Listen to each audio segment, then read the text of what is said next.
ये आकाशवाणी रायपुर है। छत्तीसगढ़ी समाचार बुलेटिन के संग संध्या तिवारी के जय जोहार। अब सुनो आज के प्रमुख समाचार। राष्ट्रपति आज अंबिकापुर में जनजाति गौरव दिवस समारोह ला संबोधित करत कहिने की आदिवासी संस्कृति हमर विरासत और पहचान है, इला संजो के रखना हमर कर्तव्य है। निर्वाचन आयोग मतदाता मन ले अपील करे है कि SIR ले जुड़े काम बर अपन मोबाइल ले कोनो भी अनजान मनखे के संग OTP ला साझा झन करे। और प्रधानमंत्री ये महीना के 30 तारीख के आकाशवाणी में मन की बात कार्यक्रम में देश विदेश के लोगन मन के संग अपन विचार साझा करही। अब समाचार विस्तार ले। राष्ट्रपति द्रौपदी मुर्मू आज अपन एक दिन के छत्तीसगढ़ प्रवास के दौरान अंबिकापुर के PG कॉलेज मैदान में राखे गे जनजाति गौरव दिवस के समापन कार्यक्रम में शामिल हुई। कार्यक्रम ला संबोधित करत राष्ट्रपति कहिने कि आदिवासी संस्कृति हमार विरासत और पहचान है और एला संजो के रखना हमार कर्तव्य है। ये मौका में राष्ट्रपति कहिने कि जनजाति समुदाय के योगदान भारत के इतिहास में एक गौरवशाली अध्याय है। ओमन कहिने की जनजाति विरासत के जड़ छत्तीसगढ़, उड़ीसा और झारखंड समेत देश के आने भाग में है। ओमन कहिने की ये बछर छत्तीसगढ़ सरकार 1 ले 15 नवंबर तक जनजाति गौरव पखवाड़ा ला बड़का स्तर में मनाए है।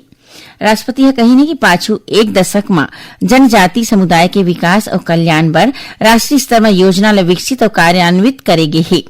जनजाति समुदाय की कोशिश ले नवा ऊर्जा देबर केंद्र सरकार भगवान बिरसा मुंडा के 150वां जयंती के मौका में आदि कर्मयोगी अभियान शुरू करीन है। उमन बताइने कि अभियान के तहत देश भर में करीबन 20 लाख स्वयं सेवक तैयार करे जावत है। बस्तर ओलंपिक के जिक्र करत राष्ट्रपति कहिने की हालेच में राखे गे एक ओलंपिक में 1,65,000 ले ज्यादा प्रतिभागी मन भाग ले है। राष्ट्रपति ये बात ऊपर खुशी व्यक्त करे है कि छत्तीसगढ़ समेत देश भर में लोगन वामपंथी उग्रवाद के रद्दा छोड़ के विकास के मुख्य धारा में शामिल होवत है। उमन कहने की केंद्र और राज्य सरकार के सविचार और सुसंगठित कोशिश ले अवैया भविष्य में वामपंथी उग्रवाद के उन्मूलन संभव हो पाही। समारोह में राष्ट्रपति आदिवासी समुदाय के नेता मन के संग आदिवासी क्रांतिकारी और स्वतंत्रता संग्राम सेनानी मन के परिवार वाले मन ला सम्मानित करीन। उमन जनजाति गौरव दिवस के कार्यक्रम में भाग लेके लोक नृत्य प्रतियोगिता मन के विजेता मन ला घलो सम्मानित करीन। ये कार्यक्रम में राज्यपाल रमेन डेका, मुख्यमंत्री विष्णु देसाई, केंद्रीय राज्य मंत्री दुर्गादास उइके और कतकोन आने जनप्रतिनिधि मन शामिल हुए। प्रदेश के जम्मू विधानसभा क्षेत्र मन में ये दिन मतदाता सूची के विशेष गहन पुनरीक्षण SIR के काम चलत है। अभियान के तहत बूथ स्तरीय अधिकारी BLO हरेक मतदाता मन ले भर के गणना प्रपत्र लेवत है। अब तक करीबन 37 लाख गणना प्रपत्र के डिजिटाइजेशन पूरा कर ले गए है। SIR ले जुड़े जम्मू जानकारी प्रक्रिया और अपडेट्स मुख्य निर्वाचन पदाधिकारी के आधिकारिक social media platform Facebook, X और इंस्टाग्राम में हवय। ये प्लेटफॉर्म के जरिया ले एन्यूमरेशन फार्म भरे के काम और बछर 2003 की मतदाता सूची में नाम खोजे की विधि ले जुड़े जानकारी वाले वीडियो और सामान साझा करे जावत है, जेखर ले कोनो भी मतदाता मन ला फार्म भरे में कठिनाई झन होवे। यही बीच भारत निर्वाचन आयोग छत्तीसगढ़ के मुख्य निर्वाचन पदाधिकारी कार्यालय ले एक विज्ञप्ति जारी करके मतदाता मन ला साइबर ठगी ले बचे बर कहिन है। मुख्य निर्वाचन पदाधिकारी यशवंत कुमार कहिने की विशेष गहन पुनरीक्षण SIR ले जुड़े कोनो भी काम बर कभू भी मोबाइल फोन में वन टाइम पासवर्ड OTP नहीं मांगे जाए। मतदाता OTP या अपन निजी जानकारी कोनो भी अनजान मनखे ला मत बतावे। उमन कहिने की SIR ले जुड़े जम्मू सिर्फ मुख्य निर्वाचन पदाधिकारी के आधिकारिक माध्यम ले ही पा सकत है। मतदाता और ज्यादा जानकारी पर हेल्पलाइन नंबर 1950 में फोन कर सकत है। प्रदेश में ये दिन समर्थन मूल्य में किसान मन ले धान खरीदी के काम चलत है। अब तक 14,54,000 कुंटल ले ज्यादा धान की खरीदी करे जा चुके हैं।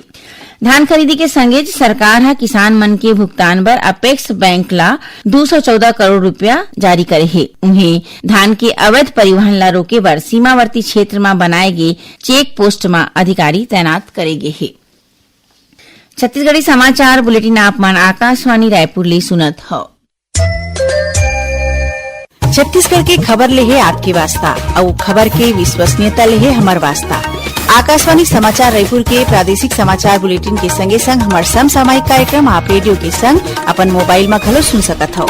आकाशवाणी समाचार फेसबुक, ट्विटर और यूट्यूब में घलो हावय। हमार फेसबुक पेज हरे Chhattisgarh news on AIR, Twitter handle CGAIR news और हमार यूट्यूब चैनल हरे छत्तीसगढ़ AIR न्यूज। तो अब रेडियो के संगे संग आपके मोबाइल के माध्यम ले हम आप तक पहुंचत हन। छत्तीसगढ़ के हर खबर पर सुनत रहो आकाशवाणी समाचार।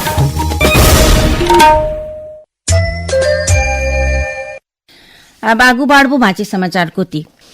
प्रधानमंत्री नरेंद्र मोदी ये महीना की 30 तारीख के आकाशवाणी में मन की बात कार्यक्रम में देश विदेश के लोगन मन के संग अपन विचार साझा करही। यह ए महीना के रेडियो कार्यक्रम के 128वां कड़ी होही। लोगन हा ये कार्यक्रम बर अपन विचार और सुझाव टोल फ्री नंबर 18001178000 में भेज सकत हे। ओमन नरेंद्र मोदी ऐप या माई GOV ओपन फोरम के माध्यम ले ऑनलाइन घलो अपन सुझाव साझा कर सकत हे।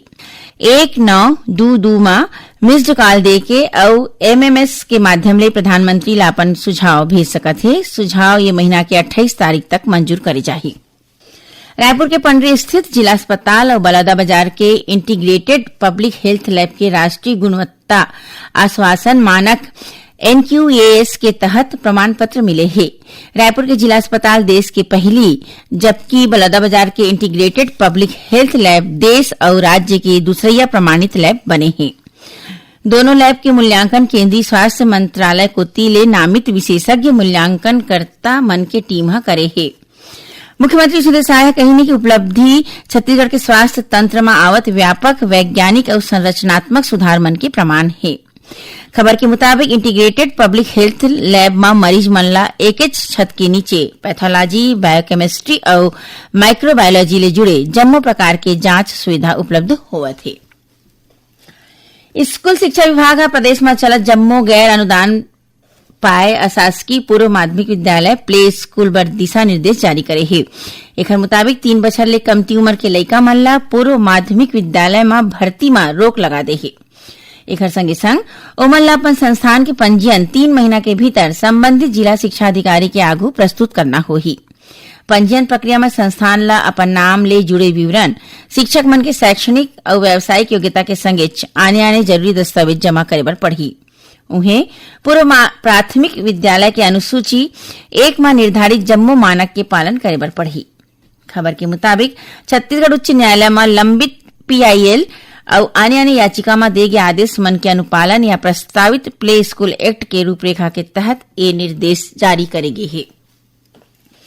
राज्य सरकार प्रदेश में जमीन मन के नवा गाइडलाइन दर जारी कर दे है। एखर ले किसान और आम लोगन मन ला फायदा होही।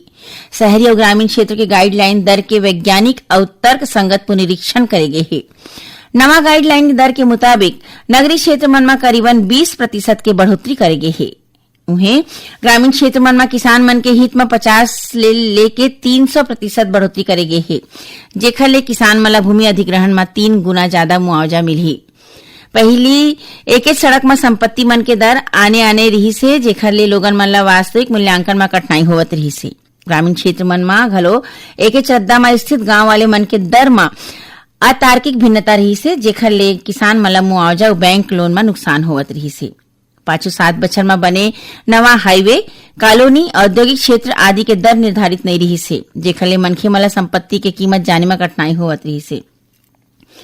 नवा गाइडलाइन दर रोड वाइज और वैज्ञानिक मैपिंग के आधार में तैयार करे गई है, ताकि हर एक क्षेत्र में दर तर्क संकट समान और समझे में सरल होवे। आखिर में प्रमुख समाचार एक घाव फेर। राष्ट्रपति आज अंबिकापुर में जनजाति गौरव दिवस समारोह ला संबोधित करत कहिन है कि आदिवासी संस्कृति हमर विरासत और पहचान है और एला संजो के रखना हमर कर्तव्य है। निर्वाचन आयोग मतदाता मन ले अपील करे है कि SIR ले जुड़े काम बर अपन मोबाइल ले कोनो भी अनजान मनखे के संग OTP साझा जन कराए। और प्रधानमंत्री ये महीना के 30 तारीख के आकाशवाणी मन की बात कार्यक्रम में देश विदेश के लोगन मन के संग अपन विचार साझा करही। एक संग छत्तीसगढ़ी समाचार बुलेटिन यही सिरावत है। जय जोहार।